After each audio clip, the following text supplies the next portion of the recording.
wounded soldier played dead and buried himself under a mountain of corpses. The German troops wanted 0 survivors, so they kept shooting at the fallen bodies again and again. Somehow, the officer managed to stay alive. Once the Germans finally moved out, he slowly crawled free from beneath the dead soldiers. Ahead of him, inside the remains of a shattered building, 2 Nazi officers were casually bathing. He grabbed a rifle and carefully aimed at them. Right before he fired, a voice suddenly whispered from behind. He turned and realized another soldier had also survived by pretending to be dead.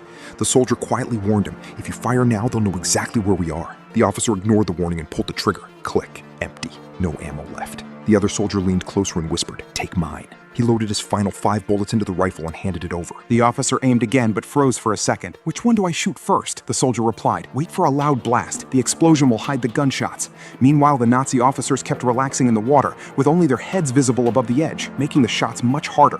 The officer looked over and asked, "Can you shoot?" The soldier nodded slightly. Enough. So the rifle was handed to him instead. Then suddenly, a military jeep rolled into the area carrying 3 more German soldiers. Now the situation became even more dangerous. 5 bullets, 5 chances, and every shot had to hit. The soldier carefully watched their movements and waited patiently. Then, boom! A huge explosion thundered somewhere nearby. That was the moment. First bullet. One officer instantly collapsed. The second officer looked up in confusion just before the next shot hit him. Headshot. The remaining German soldiers immediately dropped to the ground, searching for cover. Third shot. Another enemy eliminated. One soldier reached for a grenade, but before he could even pull the pin, a bullet struck him down. The final officer panicked and tried to escape. The Soviet soldier slowly stood up, took a calm breath, lined up the shot, and fired his last bullet. 5 rounds. 5 perfect headshots. 5 enemies taken out.